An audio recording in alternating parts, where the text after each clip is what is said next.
જમ્મુ અને કાશ્મીરના રામબન જિલ્લાના રાજગઢના ઉપરના વિસ્તારોમાં ભારે વરસાદ અને વાદળ ફાટવાથી ફરી એકવાર અચાનક પૂરની સ્થિતિ સર્જાઈ છે। અત્યાર સુધીમાં આ ઘટનામાં 3 લોકોના મોતની પુષ્ટિ થઈ છે, જ્યારે 4 લોકો ગુમ થયાના અહેવાલ છે।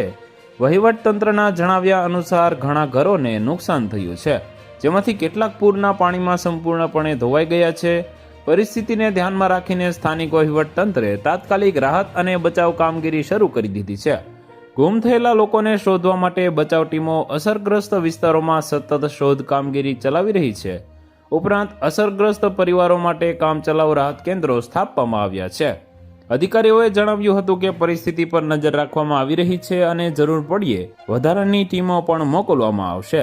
સતત ભારે વરસાદને કારણે નદીઓ અને નાળાઓનું પાણીનું સ્તર ઝડપથી વધી રહ્યું છે, જેના કારણે વહીવટતંત્રએ લોકોને સાવધાન રહેવાની અપીલ કરી છે। તો વધુ માહિતી મેળવવા માટે ચેનલ સાથે જોડાયેલા રહો। વિડીયો પસંદ આવે તો લાઇક કરી દેજો, ચેનલમાં નવા છો તો સબસ્ક્રાઇબ કરી દેજો।